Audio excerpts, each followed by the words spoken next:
Mirando Lejos.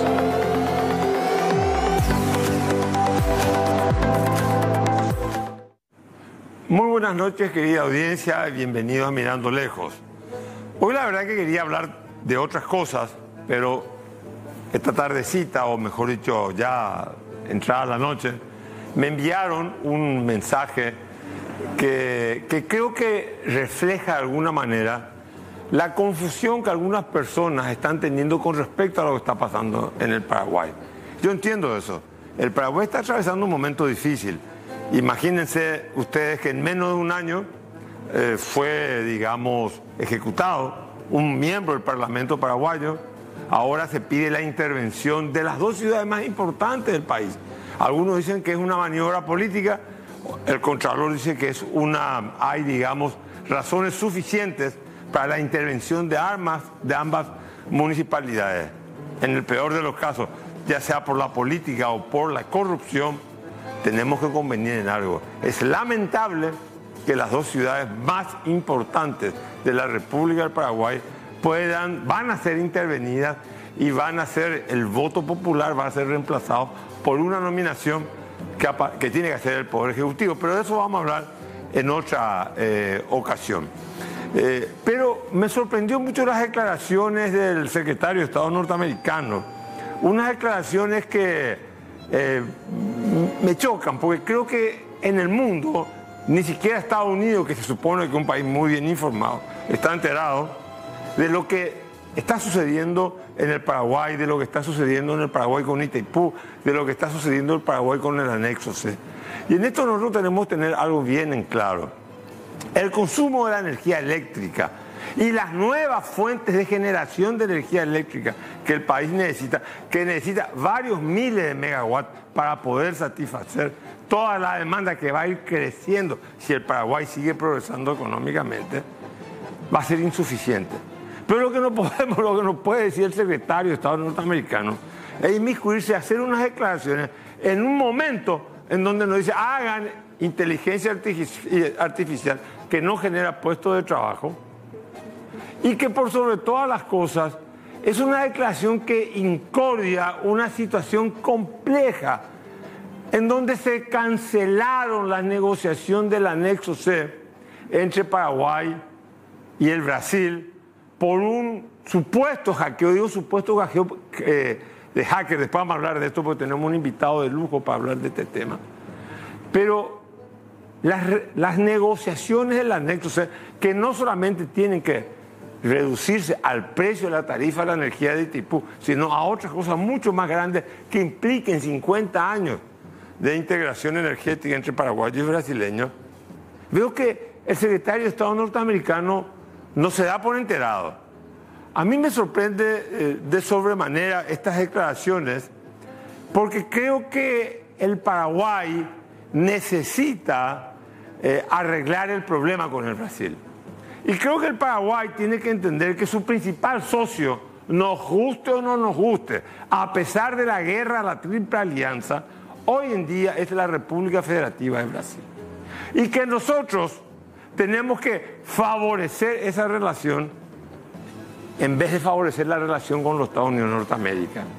¿Por qué razón? Nuestra soberanía. Nosotros los paraguayos no vamos a poder mantener la soberanía sobre la base militar. La soberanía paraguaya con respecto a la relación con Brasil, nosotros la vamos a sostener con el brillo que los políticos, la clase política y la sociedad civil paraguaya pueda darle a nuestras instituciones. Es el único reaseguro que nosotros tenemos de nuestra soberanía. Claro que necesitamos aliados fuertes, extrazonas, para compensar cualquier cosa. Pero verdaderamente si nosotros creemos en la balanza, ponemos Brasil, Estados Unidos, y nosotros optamos por los Estados Unidos de Norteamérica y no por Brasil, creo que estamos cometiendo un grave error, un gravísimo error. Hemos visto recientemente, hace semanas, cómo Trump lo trató a Zelensky, a su aliado hasta hace poco en la guerra, a Europa, a Canadá, a Dinamarca, a Panamá, o sea, en una actitud prepotente, en una actitud hasta yo diría arbitraria y con gestos de muy mala educación. Hasta le cuestionó cómo estaba vestido el presidente ucraniano. ¿A dónde quiero llegar? Quiero llegar al siguiente punto. Nosotros tenemos, del vecindario no nos vamos a poder mover. Y los negociadores paraguayos, el ministro de Industria y Comercio, el canciller de la República del Paraguay, el presidente Santiago Peña, el presidente Lander, tienen que tener presente algo.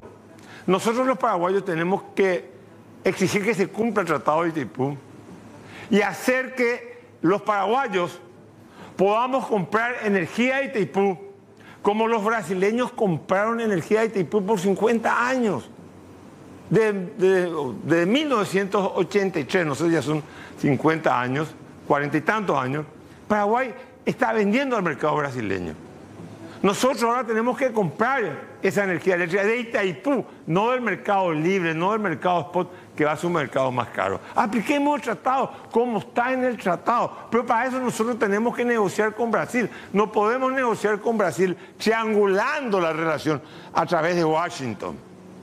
Es un gravísimo error que algún diplomático paraguayo o algún diplomático norteamericano le haya dicho al señor Rubio, al secretario de Estado, saben que en Paraguay sobra la energía. En Paraguay va a haber energía y vamos a tener seguridad energética si nosotros consumimos la energía en primer término. Porque tenemos la ANDE, tiene que vender energía para hacer su infraestructura. Si la ANDE no vende su energía, no hay infraestructura en transmisión ni en distribución, en primer lugar. Segundo lugar, tenemos que generar nuevas fuentes de energía.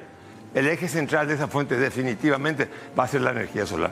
Tercer lugar, Itaipú no puede solamente producir 70.000 megawatts de energía eléctrica. Cuando llega el director general llegamos a producir 96.000. Si Itaipú no produce energía, si Brasil no suelta el agua está arriba en 45 reservorios, pasa por la turbina de Itaipú, se hace energía. Paraguay pierde por partida doble. Pierde en Itaipú, pierde en Yacyretá y no sirve de nada hacer Añacuá porque no va a haber agua para hacer energía eléctrica. El agua es la materia, pasa por la turbina, se turbina y se hace energía eléctrica y luego vuelve a convertirse en el agua. Es el típico caso que la materia se hace energía y luego se vuelve a hacer materia. Y luego en Yacyretá se hará de nuevo energía y después se volverá a hacer materia de nuevo. Por favor, creo yo que es el momento. Lamento que dos ciudades tan grandes estén intervenidas, o sea, el municipio estoy hablando, teniendo problemas nosotros tan importantes para Paraguay. La caja fiscal, el anexo C, que repito, no es el tema solamente de la tarifa. La tarifa ya está resuelta, se firmó en abril del 2024. Es el problema de la agua. Tiene que haber agua en Itaipú para que haya más energía. Tiene que haber agua para que haya más royalties y regalías para ambos estados. Tiene que haber un conversor que se aplique el tratado, así como nosotros le damos o le dimos a los brasileños, porque hay un conversor que transforma 50 GER en 60. Hoy es el momento en que decirle a Brasil, así como nosotros te ayudamos a que vos seas un país industrial, ahora ayúdame a que yo me industrialice. Itaipú cambió el sentido para los brasileños. Antes era una represa de base para fortalecer las 24 horas del día las necesidades industriales del Brasil. Hoy es diferente. Hoy es una central que entra solamente cuando las energías interrumpibles, las solares y la eólica, no pueden suministrar energía. Por eso no están soltando el agua. Tenemos que hablar seriamente, claramente con Brasil. Pero no podemos permitir que en esta situación entre a intermediar el gobierno norteamericano. Porque si el gobierno norteamericano entra y el señor Marco Rubio vuelve a hacer unas declaraciones como este tipo, lo único que está haciendo es postergar la solución de un problema demasiado importante para los paraguayos. No sé si lo hizo a propósito. Sería lamentable que lo haya hecho a propósito. Pero Paraguay tiene que resolver el problema energético. No lo va a resolver con los Estados Unidos de Norteamérica. Un país que está protegiéndose, que se quiere aislar del mundo. América primero, ahora está resultando América solo. Nosotros tenemos que resolver el problema de energía eléctrica con Brasil y tenemos que garantizar la posibilidad de que Paraguay pueda comprar una o dos turbinas de energía como nosotros los paraguayos lo hicimos. De las 10 turbinas, 9 en función. Hubieron veces en un principio que casi todas estuvieron al servicio de Brasil. Recuerdo cuando yo era director general, llegamos a producir casi 95.000 megawatts. Hoy estamos en 70.000. Eso quiere decir que el Paraguay pierde por partida doble en Itaipú y en Yacyretá. Pero eso no lo vamos a resolver con los americanos. Va a ser un diálogo franco, sincero, que mire a largo plazo entre paraguayos y brasileños. Enseguida estamos con la ministra de Trabajo. Bueno, estamos con la ministra de Trabajo, Mónica Recalde. Ministra, ¿cómo te va? Un placer de tenerte, ¿no? Mirando lejos. Muy buenas noches, Carlos. Un gusto estar otra vez aquí contigo y compartiendo con toda la teleaudiencia. Bueno, mira, vamos un poco a algunos temas que estuve leyendo últimamente. La formalización del trabajo en el Paraguay. ¿Aumentó, disminuyó? ¿Cómo tenemos hoy en día? Se habla de mucha informalidad laboral. Sin embargo, hay gente que quiere modificar las reglas laborales. Algunos dicen que esas modificaciones van a perjudicar la formalización. ¿Qué hay que hacer primero? ¿Formalizar y después reformar el código para que la gente acceda al trabajo? ¿Cuál es el mecanismo que está llevando el Ministerio de Trabajo? Bueno, el tema de la informalidad ha sido un problema estructural en el Paraguay durante décadas. Si bien hemos mejorado nuestros indicadores, sigue como centro de agenda de gobierno trabajar sobre este punto. Que la gente tenga trabajo decente, que la gente tenga su seguridad social, que es fundamental, que la gente cobre un salario mínimo, que tenga contrato. Pero sí, durante estos 21 meses que estamos en el gobierno, el tema laboral se ha instalado fuertemente. Hemos discutido primeramente sobre el tema de la reforma, el tema de la ley de MIPYMES, ahora el tema del seguro de desempleo, las 40 horas, los permisos de las madres gestantes que fue aprobado por el Parlamento y un cúmulo de cuestiones donde se nota el interés que existe sobre las reivindicaciones que hay, pero también sobre la modernización del mundo del trabajo. Nosotros no podemos desconocer que tenemos una legislación que es bastante antigua, pero que hoy el mercado de trabajo requiere de una discusión franca, de una discusión abierta sobre cuáles son las reales prioridades que estamos teniendo. Nosotros observamos en la región que los países van modernizando su legislación en cuanto a horas, en cuanto a otras cuestiones, en temas de violencia, que también lo tenemos nosotros, van avanzando, pero nuestra realidad nos obliga a centrarnos primeramente en lo que hoy tenemos.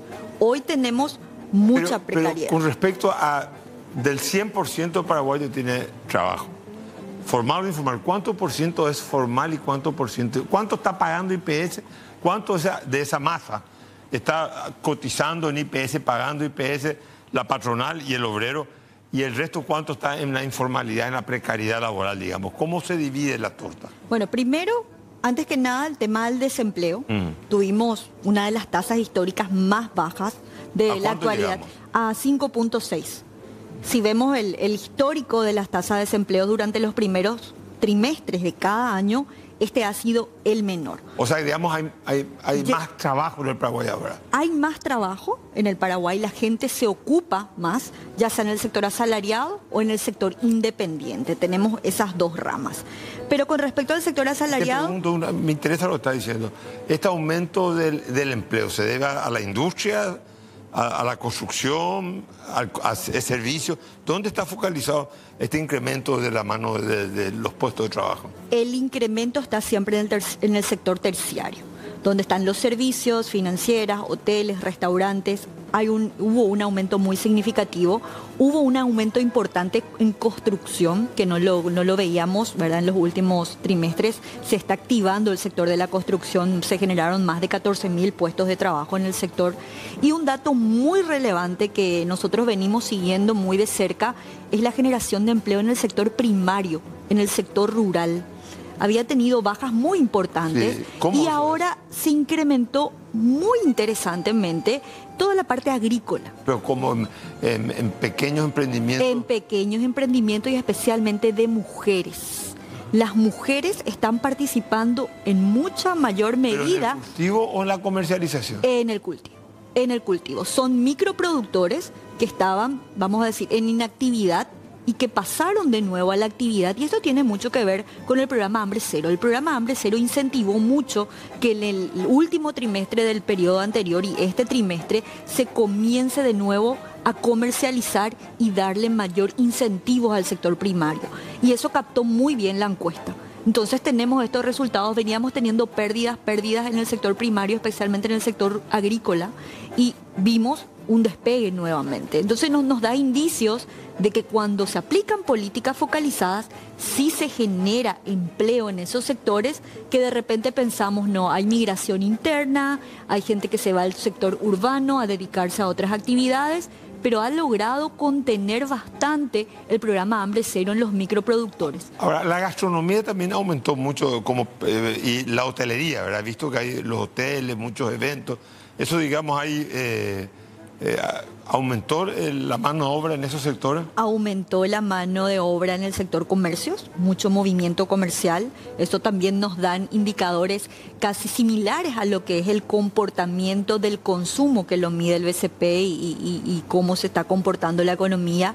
Hoteles tuvo un repunte muy importante, también el sector de todo lo que sea servicios, ¿verdad? Mano de obra, tanto en el sector independiente como en el sector de la mano de obra comercial, como había dicho anteriormente. Pero bueno, el sector industrial sí tuvo una caída, ¿verdad? Dentro de este trimestre, pero yo creo que va a tener una recuperación muy interesante también porque suele ocurrir eso por los recambios que hay en el sector empresarial durante los primeros trimestres, la rotación que existe. Bueno, y esperamos un mejoramiento, pero tuvimos un crecimiento del empleo en esta oportunidad, en este trimestre. Te pregunto, hay algunas propuestas que se están circulando, hay algunos parlamentarios, por ejemplo, 48 horas, no más 40 horas a la semana de trabajo. ¿Qué posibilidades? ¿Es algo compatible con la realidad económica paraguaya? No es compatible. Bueno, yo como ministra de Trabajo, evidentemente no puedo decir que un proyecto de mejoramiento o reducción de horas no es necesario para nuestro país. Pero, ¿es pertinente en este momento? Esa es la pregunta que tenemos que hacernos, ¿verdad? ¿Cuáles son los problemas que tenemos que atender? ¿Es realmente la cuestión de horarios de trabajo nuestro principal objetivo para poder enfocar nuestra política laboral? Y nosotros tenemos que ser sinceros entre nosotros, ¿verdad? Nosotros hoy estamos trabajando en el Ministerio muy fuertemente con los controles, con las verificaciones. En formalización tenemos 778.000 trabajadores formalizados, más de 70.000 en este periodo de gobierno, no se ha visto nunca. ¿Cómo formalizado? Pero quiere decir que... Pero no cotizan al IPS. Sí, son cotizantes, son nuevos cotizantes. Pero estamos hablando de 700.000. 778.000. 778.000 personas registradas al mes de abril de este año. Y empezamos con 704.000 aproximadamente. Entonces ya pasamos la barrera de los 70.000, cosa que no se ha visto nunca antes por el esfuerzo y por la focalización de las medidas. Y cuando nosotros hacemos estas verificaciones, vemos que existen todavía irregularidades. Especialmente queremos aumentar o queremos disminuir, mejor dicho, la cantidad de horas de trabajo, pero hoy a nuestros trabajadores no se les paga horas extra. ¿Esto va realmente, una ley podría cambiar la realidad? O sea, ¿podría disminuir realmente estas condiciones? ¿O van a continuar trabajando igual más horas? ¿Se va a cumplir con las horas extras? Pero las horas extras están previstas en el Código Laboral. Están previstas en el Código Laboral. Pero esta ley de 40 horas también permite las horas extras.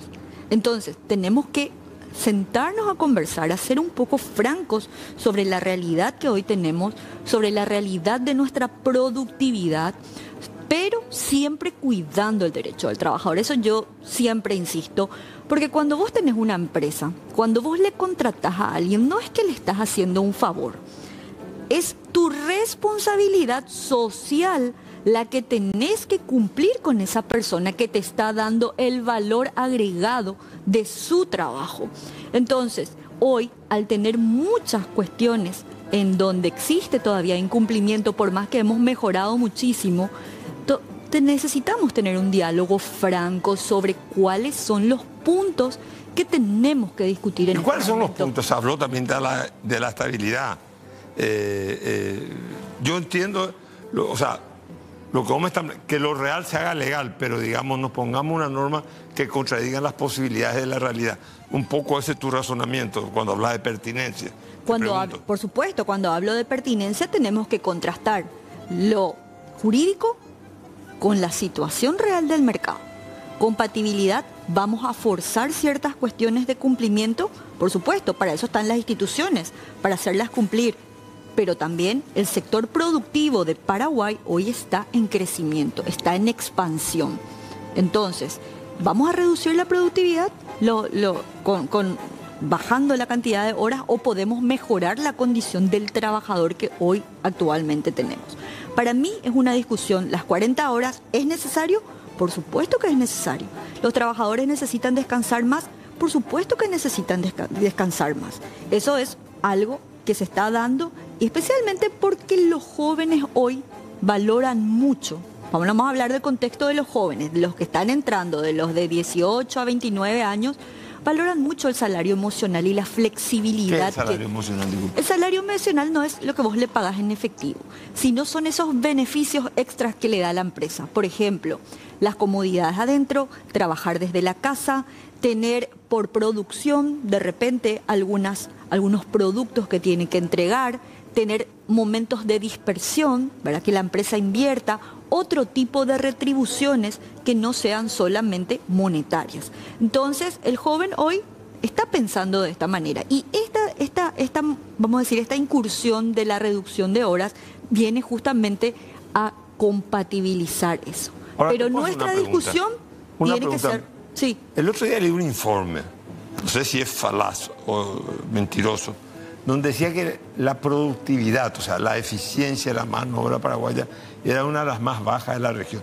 ¿Eso es cierto? Sí, es cierto. Paraguay tiene una productividad bastante baja. ¿Por qué? Porque nuestro mercado de trabajo está en servicios. Está en servicios donde la gente trabaja en un restaurante, trabaja en un comercio pequeño, minorista, trabaja en actividades que no son industriales. Nuestro país no está industrializado. Cuando vos hablas de productividad, es la capacidad que tenés por hora de producir un bien para que éste sea vendible. Pero cuando tu economía está sentada en una economía de servicios, vos tenés que pensar, ok, yo en Paraguay tengo este mercado, ¿cómo voy a poder atraer mayores inversiones en servicios? ¿Está nuestro capital humano preparado realmente para poder ampliar? Porque el ministro de Industria anunciaba, ¿verdad?, la ampliación o la modificación de la ley de maquilas para poder abrirlas a servicios, que me parece algo muy interesante, para poder vender eso, pero tenemos que preparar nuestro capital humano, así como lo ha hecho Uruguay. Entonces, hoy justamente cerrábamos y discutíamos con el director José Cogliolo, el director del SNPP. Nosotros necesitamos una estrategia para poder tener una formación y capacitación en inglés. Nosotros tenemos que formar a nuestros chicos porque empresas que vienen junto a nosotros, que quieren instalarse y que quieren vender servicios a Latinoamérica o a Europa o a Estados Unidos, necesitan chicos que hablen 2 idiomas. Entonces, todos los empresarios, cuando hoy nos sentamos a discutir con ellos, lo primero que nos piden, queremos chicos que hablen inglés. Y hace poco yo tenía, porque ustedes saben que tenemos la Oficina Pública de Empleo, y venía una empresa que vendía servicios a Alemania y nos pedían 40 personas para trabajar en su empresa hablando en alemán. ¿Sabes cuánto pagaban? 46.000 guaraníes la hora. Altísimo. ¿Qué pedían? ¿Que hable inglés o alemán? Para una empresa alemana. Ajá. Que hable alemán. Conseguimos 10 chicos y el salario hora 46.000.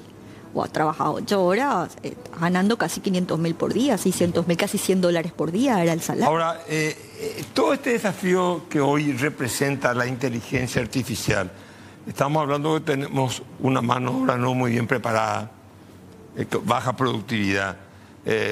La inteligencia artificial se supone, eso dicen todos los estudios, que va a sustituir mucha mano de obra.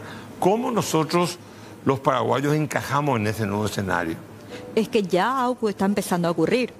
Hay mucho, si vemos el nivel de importación o la tecnología que se está importando a través de aduanas, ¿verdad? Vemos que las empresas están incorporando tecnología industrial, tecnología agrícola, la mano de obra agrícola se ha perdido mucho por el tema de introducción de nuevas formas de cultivo. Por ejemplo, todo el tema del sistema de drones, todo el sistema de regadíos, antes eso se hacía de manera manual. Capaz no nos damos cuenta todavía porque no somos un país muy industrializado, pero cuando yo visito industrias, por ejemplo, una industria textil que antes necesitaba 7 personas para terminar un producto de una línea de producción, hoy tienen maquinarias que ya necesita 2 personas nomás. O sea, se está perdiendo y esa gente tenemos que transitarlas hacia otro tipo de ocupación donde pueda generar también trabajo decente y pueda tener un trabajo. Yo no sé si inteligencia artificial desde el punto de vista de algoritmo, de tecnología, ¿verdad? Que está muy avanzado en otros países, pero sí tecnología de otro tipo que sí inducen a la pérdida de mano de obra. Pero igualmente Paraguay es un país... Te voy a dar un ejemplo. Sí. Ayer me hablaba con un amigo mío, un gran intelectual que va a estar en este programa dentro de poco, Daniel Paraguay, y estaba en Singapur. Me dijo, mira, vi un puerto en Singapur equivalente más o menos a 30 estadios de fútbol. No sé, creo que un dinamismo increíble el puerto de Singapur. No he visto un solo hombre trabajando. O sea, mi pregunta es cómo nosotros, pero Singapur absorbió a esa gente en otros servicios. Nosotros estamos ya pensando en otros tipos de servicios, no sé, ya sea gastronomía, hacer zapatos, industria, la manufactura. ¿En qué estamos pensando? ¿Cómo estamos mirando el futuro con respecto a eso? Bueno, nosotros estamos teniendo dos caminos. Uno es el que trabaja muy fuertemente el Ministerio de Industria, que es atracción de inversiones para que se vengan a instalar industrias en Paraguay. Eso capta mucha mano de obra, todo el sector industrial. Pero por otro, vuelvo a insistir, el tema de servicios. ¿Cómo vendemos conocimiento? ¿Verdad? Porque eso es lo que hicieron varios países. Nosotros no tenemos países industrializados, pero podemos vender conocimiento. Uruguay lo ha hecho. Uruguay vende conocimientos a través del uso de la tecnología, a través de la inteligencia artificial, otro tipo de productos, y su PIB per cápita es bastante elevado con relación al nuestro. Entonces tenemos que tratar de, primero, de preparar todo lo que es el ambiente de negocio, infraestructura, energía, lo que vos mencionabas, porque eso le interesa seguridad jurídica, pero por otro lado hay que preparar el capital humano. Y el capital humano tiene un proceso de preparación. No solamente nosotros le tomamos ya cuando sale el chico del colegio y le podemos capacitar en el SNPP, podemos dar cursos cortos, cursos medios, tecnicaturas, una proporción de la población joven entra a la universidad, pero ¿qué es más valorado? La formación técnica, porque eso es lo que se requiere en el mercado. ¿Qué se está haciendo? Te pregunto porque no hay un sistema, no se puede, un sistema dual en donde terminado lo que antes era el tercer curso, la gente diga, no, yo quiero ser un profesional, donde va a tener más posibilidad de trabajo que terminar siendo un abogado, terminar siendo un arquitecto, que no consigue trabajo. ¿Verdad? Creo que tenemos 50.000 abogados. Tenemos nosotros modalidades duales en varias industrias y varias empresas de servicio. Se trabajó a través del programa MOPA Dual, ¿verdad? Para que los chicos vayan y prueben. Pero falta una patita que estamos viendo con el ministro de Educación. Es la orientación laboral. ¿Cómo yo a vos te puedo direccionar a que elijas mejor tu carrera o a que elijas mejor tu tecnicatura? Hoy el chico sale a probar en el mercado que va a estudiar, estudia contabilidad, no le gusta, estudia administración, no le gusta. Entonces ahí no es como nuestra época que vos entrabas en la facultad, tenías que terminar. Pero por eso la orientación previa en las etapas finales de la educación media es sumamente importante para definir el ingreso de una persona en el mercado de trabajo. Hoy yo tengo gente que recibo en la oficina de empleo, ¿y cuáles son tus habilidades? No, yo no tengo experiencia, trabajé. ¿Y en qué querés trabajar? De cualquier cosa. Entonces nosotros tratamos de orientarle y tratar de decir, mira, estas son tus capacidades, tu experiencia. Para la búsqueda de trabajo, así, esta gente profesional, estos jóvenes profesionales, ¿se hace un test vocacional? Sí. ¿O se reconoce ciertas habilidades en su inteligencia innata? Porque, digamos, me imagino que llegarán con una formación, con una educación muy precaria, con conocimientos muy escasos, por la mala educación que recibieron. Sí, nosotros tenemos test vocacionales, ¿verdad? Para orientarle hacia dónde tienen sus habilidades, test por ejemplo, para medir la sociabilidad o el trabajo en equipo, la disciplina, la responsabilidad, que son test específicos, y de repente tenemos test para sector de ventas, para sector vamos a decir, de trabajo bajo presión, para poder medirle un poco al joven y que la empresa que está requiriendo los servicios de la oficina de empleo tenga, no un dato, no, este chico no tiene un carácter bueno, no, una evaluación real para saber si es apto o no apto para ese puesto. Entonces, ese tipo de test hemos introducido dentro del Ministerio de Trabajo porque somos la tercera fuerza donde más cantidad de vacancias tenemos, pero necesitamos reorientar primero a nuestros jóvenes. Yo no le puedo mandar a un joven no preparado a un puesto que me pida una empresa. Ahora, una pregunta. ¿Qué pasa con el bono demográfico? Algunos dicen que el Paraguay va a decrecer poblacionalmente hablando. Que digamos que en la medida que la mujer se incorpora al mercado laboral, la mujer en vez de tener, creo que hoy tiene 2,1, 2,2 sería, está más o menos equilibrando, pero se prevé, según los estudios, que para bajemos a una mujer tenga 1,8, ahí se desequilibra, disminuye la población. ¿Qué vamos a hacer ahí nosotros? O sea, si eso se cumple. Pero el censo ya nos ha demostrado que hubo una disminución de la población, porque las proyecciones poblacionales que se usaban eran del 2002 y nos daban datos erróneos. Y esos son datos muy importantes, ¿verdad? Que se tuvieron que ajustar todas las políticas públicas porque somos menos de lo que creíamos. Y la tasa de natalidad estimada con el censo anterior era 3.5 y ahora, como decís, es 2.4. 2.2 creo que. 2.2, 2.3. Pero tendencia a bajar. Está bajando. Ya ha bajado casi un punto. Y hay que, pero ahora mi pregunta es la siguiente: ¿siguen emigrando muchos paraguayos fuera? No en la misma intensidad que fue en la época del 2000 y inicio entre el 2008 al 2012. Hubo una migración masiva. Ahora, con la situación de Argentina y las medidas de Milei con respecto a los inmigrantes, nosotros hemos tenido ya reuniones internas para ver cómo vamos a tener ese abordaje, porque muchos paraguayos van a regresar.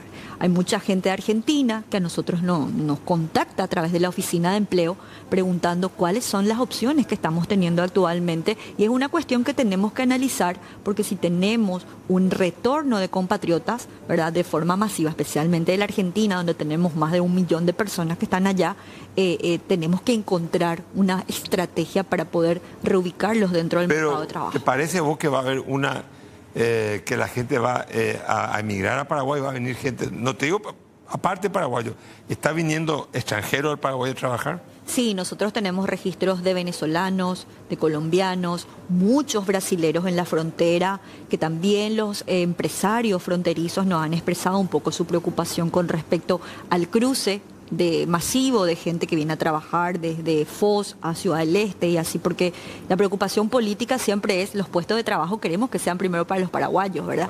Pero hoy sí tenemos mano de obra extranjera contratada y se ha elevado bastante, incluso de manera formal. Esta gente está formal también.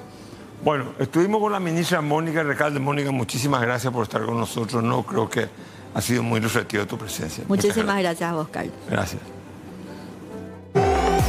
Bueno, seguimos en el programa Mirando Lejos. Estamos con el ingeniero Miguel Ángel Gaspar, Cosas de la Vida. El otro día lo escuché hablando de cosas que personalmente no soy un conocedor acabado de estos temas. Decías literalmente, ingeniero, tenemos 40 años de atraso en ciberseguridad. En primer lugar, ¿qué es la ciberseguridad? Muy didáctico para mí y para la gente que no sabemos, porque hablaba como un peligro real a la soberanía nacional. De hecho, buenas noches, gracias por el espacio, por la invitación. De hecho, es parte de la soberanía digital. Hoy en día tenemos dos realidades, la física y la digital. Si yo hubiera estado aquí por Zoom, eso no es virtualidad, es digitalidad, porque la reunión se iba a hacer y se iba a llevar a cabo en dos realidades diferentes. Entonces, cuando hablamos de ciberseguridad o seguridad cibernética, hablamos del conjunto de medidas, técnicas, procedimientos para proteger a los sistemas interconectados, conectados a Internet, los datos en los sistemas y las personas detrás de los datos. Eso hace que la ciberseguridad sea una ciencia multidisciplinaria, parte de la seguridad de la información. Y quiero hacer una pregunta, quizás te parezca absurda, te pido disculpas, ¿verdad? Salen publicados todos los días, no todos los días, pero en muchas ocasiones, los textos de los que se da en WhatsApp, conversaciones que... ¿Cómo se escucha todo eso? ¿Eso tiene que ver con la ciberseguridad? O es una cosa que alguien le pone un aparatito a alguien en el celular? ¿O es que uno puede captar las imágenes de fotografía que uno tiene en su WhatsApp o los textos? O sea, eso es tan accesible para cualquiera. Las técnicas de cibercrimen son muchísimas. Si usted gusta, un día con más tiempo podemos hacer un laboratorio y mostramos algún tipo de intrusión, algún tipo de compromiso de datos para que se entienda. Pero básicamente podemos comprometer un dispositivo mediante el acceso remoto a las aplicaciones o comprometer el dispositivo mediante insertar en el dispositivo algún otro tipo de sensores. ¿Cómo entro yo? Eso era mi pregunta. Cualquier persona puede entrar. Yo quiero entrar al WhatsApp de Carlos Mateo. No. ¿Cómo se hace eso? En la mayoría de los casos, y esto lo digo como forense, en forense tenemos una máxima que dice: escuchamos a las personas con mucho respeto, pero creemos en la evidencia. ¿Esto qué quiere decir?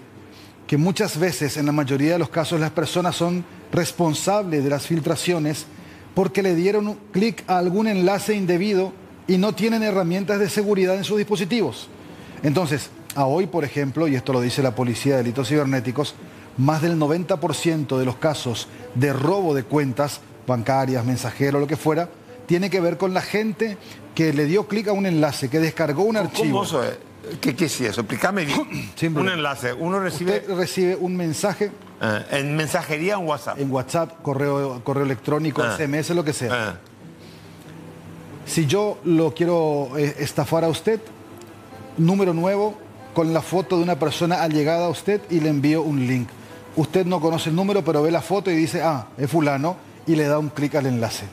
Al darle clic a ese enlace, en segundo plano, se instala un malware, que es como conocemos a los virus, un tipo de malware generalmente de acceso remoto, y en ese momento el atacante puede tomar control de su dispositivo o ver lo que usted está viendo o grabar lo que usted está viendo o saber incluso qué está escribiendo. Estas técnicas de acceso remoto son las que permiten que los ciberdelincuentes tengan éxito filtrando este tipo de información. También existe la duplicación, ¿sí? Eso se hace generalmente con una orden judicial o equipos de muy alta gama. Y también tenemos... ¿Qué es la duplicación, perdón? La duplicación o clonación. Hoy es más difícil que antes la clonación por la tecnología. Tiene que haber una orden judicial o equipos de muy alta gama para que dos teléfonos sean iguales y funcionando al mismo tiempo. O sea, que quiere decir que un juez te autoriza, dice, todas las llamadas que él reciba, todas las llamadas que él haga, vos podés escuchar de este teléfono. Eso se puede hacer. Y también hoy, recuerde usted que tenemos la mayoría de los... ¿Y cómo se hace eso? Yo tengo el teléfono acá, el mío. ¿Cómo alguien puede tener? ¿Cómo? ¿Va a la línea directamente? Hay varios métodos de acceso. Un método es teniendo acceso directo al dispositivo, comprometiéndolo por haber accedido a él. Y el otro método es, como es una orden judicial, eso se puede ver desde las propias telefónicas. Entonces, eso es lo que... uno le pide a una casa de telefonía, a la misma telefónica. Le dice, quiero poder intervenir acceso exactamente, ante una orden judicial. Y hoy, como le decía... Pero ¿y los ciberatacantes, los que no tienen eso, cómo hacen? Con el mensaje, con el link, con el programa. Voy a poner un ejemplo sin dar el nombre del programa. Hay un programa, una aplicación muy famosa que usa la muchachada para ver fútbol sin pagar y para ver series. Todo el mundo la tiene instalada, ¿sí?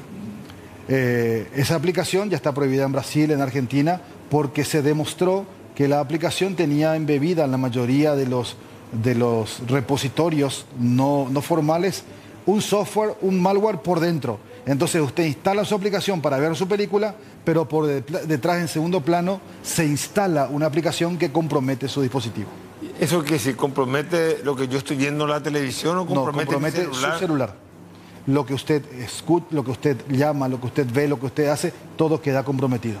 Por eso es importante, y esto lo digo siempre a la gente de prensa, si usted es periodista o está tratando el anexo C, como ya pasó, recuerde que en este país tratamos el anexo C por WhatsApp, deberían elegir otro tipo de herramientas que no sean ni WhatsApp ni Telegram, porque no son herramientas seguras.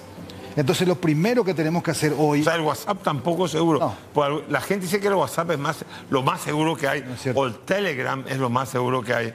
Telegram tiene muchas medidas buenas de seguridad, WhatsApp siempre se lo copió, pero lamentablemente hoy Telegram se volvió un nido de personas muy peligrosas que con un simple programita, una simple aplicación, pueden comprometer su dispositivo, y más cuando usted no tenga medidas de seguridad. Pero si me entran en mi Telegram, también inmediatamente se comunica a mi WhatsApp. Pueden entrar a su dispositivo, o sea, y ahí digamos, queda vulnerable. filtrar mi información. Exactamente. Claro, eso es lo que se llama desplazamiento lateral. Entonces, mediante acceder a una de sus aplicaciones, se van moviendo en su dispositivo hasta tener el control total. Esta técnica de acceso remoto o de compromiso del teléfono es la que más se usa para este tipo de filtraciones. Vos sabés que lo que me está haciendo, me llena la cabeza la novela Orwell, creo que 1984 en el sentido, pero estamos encarcelados entonces, o sea, convengamos que todos estos teléfonos, ¿y qué hay que hacer? Despojarse de los teléfonos. A ver, si yo voy a tener una conversación privada de negocios contigo, no quiero que nos estén filtrando nadie, porque hay lugares, no voy a decir dónde, donde vos entras a una conversación y te dicen, no, deja el teléfono acá, te dan la llave de donde vos dejas el teléfono. Te dan la llave, lleve la llave. Bueno, la pregunta, ¿hay que hacer eso? Mire. ¿Como precaución? Estuve trabajando el año pasado en Colombia durante una semana, a pedido del gobierno colombiano, y en una de las últimas reuniones que tuvimos empresarial, en la sala de reuniones, al entrar, a cada uno nos dieron una bolsa de Faraday. Una bolsa de Faraday es un dispositivo en donde usted coloca la llave del auto, el celular, cualquier dispositivo electrónico, la cierra y no entran ni salen ondas de radio. En esa reunión todo era manuscrito, no había nada digital. Así las empresas están tratando Internet hoy. Y ya que trajo a colación lo de Tony Blair o Orwell, como era su seudónimo de 1984, suponga usted que no le llega ningún mensaje que no está comprometido por ciberdelincuentes su teléfono. Un teléfono como este, de una gama alta o un iPhone, tienen más de 70 sensores que en todo momento recolectan información. Y la información que recolectan hace que la gente tenga la percepción de mi teléfono sabe lo que pienso sin haber abierto la boca. En realidad, la gente dice, yo hablé de viajar a tal lugar al Caribe y me empiezan a pasar. ¿Eso cómo es? El micrófono es uno de los sensores. Pero al tener más de 70 sensores que recolectan información, esa información se trata en los propios dispositivos y se inyecta en los archivos que el dispositivo produzca. Por ejemplo, una foto. Si yo tomo una foto en este momento de nosotros y después la analizara, dentro de la foto voy a encontrar lo que se llaman metadatos, y uno de esos metadatos está dado por la geolocalización y voy a tener el lugar exacto donde la foto fue tomada. Así también cámara, infrarrojo, Bluetooth, micrófono, luz ambiente, 80 sensores que en todo momento están recolectando información. Por eso, cuando me cupo el honor de explicar al Senado la importancia de una ley de protección de datos, hacemos esta prueba de metadatos y descubro hace ya 3 años que el Senado paraguayo y la Cámara de Diputados no tratan sus metadatos. Eso quiere decir que cuando usted envía un correo electrónico con un Word, con un Excel, con un PDF, lo que fuera, aparte del dato que se ve y se lee, por dentro hay metadatos con información sensible que debería estar protegida. Me da miedo, se vivía mejor en la época sin celular. Lo que pasa es que, así como bien dice usted, hoy en día hay medidas para este tipo de conversaciones que usted plantea que sean sensibles, porque incluso, por más que yo le recomiende, no use WhatsApp, no use Telegram, use Signal, Confide, que son herramientas más seguras, o Threema, si el teléfono está comprometido, no importa la herramienta que use, porque el aparato está comprometido. Entonces, y yo como sé que los que me venden los aparatos no me venden aparatos que ya están comprometidos. Esa es una muy buena pregunta. La única forma es acudiendo a un laboratorio especializado para que se pueda analizar el teléfono, que es parte de lo que también hacemos. Cada día, cada año, sube exponencialmente la cantidad de personas que acuden a verificar si su dispositivo está comprometido o no. Por eso, la otra vez, no sé si usted habrá escuchado, le habían hecho una entrevista al señor ministro de MITIC cuando salen las primeras filtraciones y le preguntan qué teléfono usaba el presidente cuando sale lo del espionaje de lo brasileño. Y le preguntan ¿qué usa el presidente? La respuesta me dejó helado a mí, porque la respuesta fue que él le da recomendaciones al presidente. Esto no funciona así en ninguna parte del mundo. Si usted es presidente y yo soy su ministro de tecnología, yo no le voy a recomendar nada a usted. Yo le voy a decir, estos son los estándares. Vos no podés usar esa marca, no podés usar ese mensajero, no podés usar esa ofimática. Esto es lo que tenés que usar. Entonces, partiendo de ahí, tenemos problemas para el tratamiento correcto y la protección de la información. No podemos vivir de recomendaciones, tenemos que tomar al toro por las astas y establecer políticas nacionales de ciberseguridad. O sea, bueno, ¿y qué es lo que hay que hacer? ¿Un centro de inteligencia? He visto que ahí se presentó el proyecto de ley de un diputado. Sí, casi me desmayé, de Solinger y compañía. Sí, exactamente, no. Bueno, ¿y qué hay que hacer? Lo que pasa, mi estimado,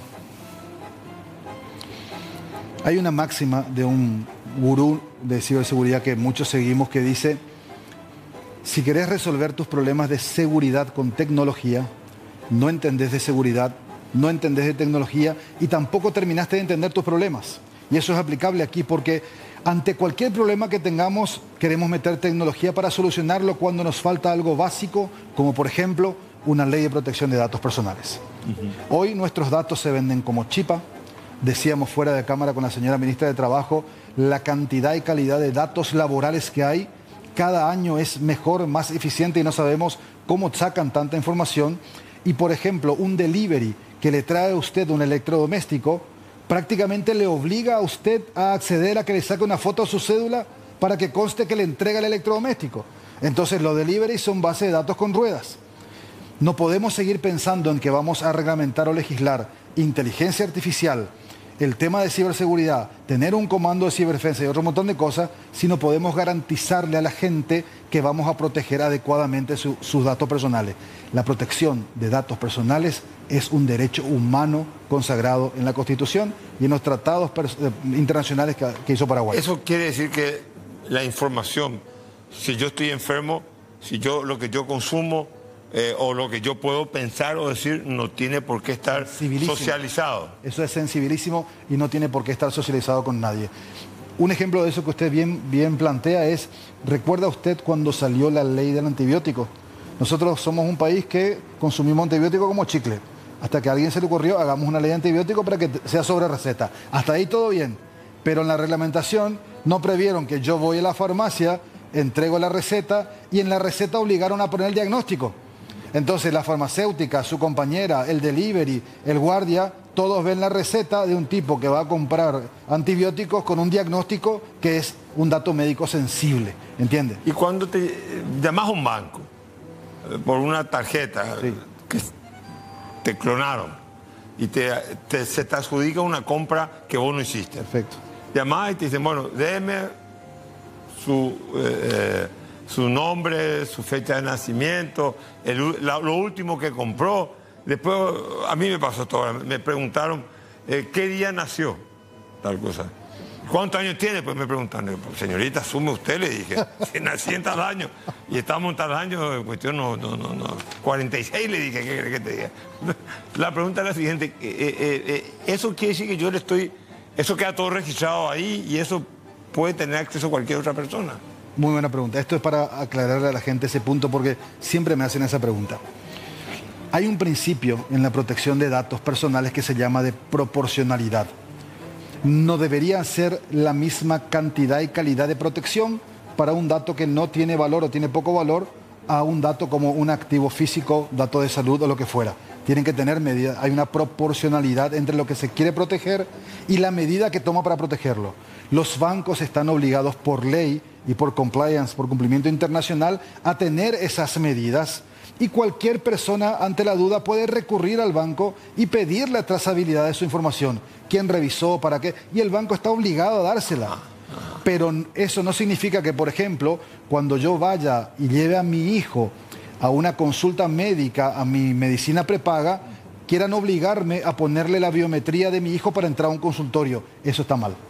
Y como, ¿qué es la biometría? La biometría es todo lo que tenga que ver con los rasgos fisiológicos, físicos de la persona. Rostro, iris, voz, flujo sanguíneo, huellas dactilares.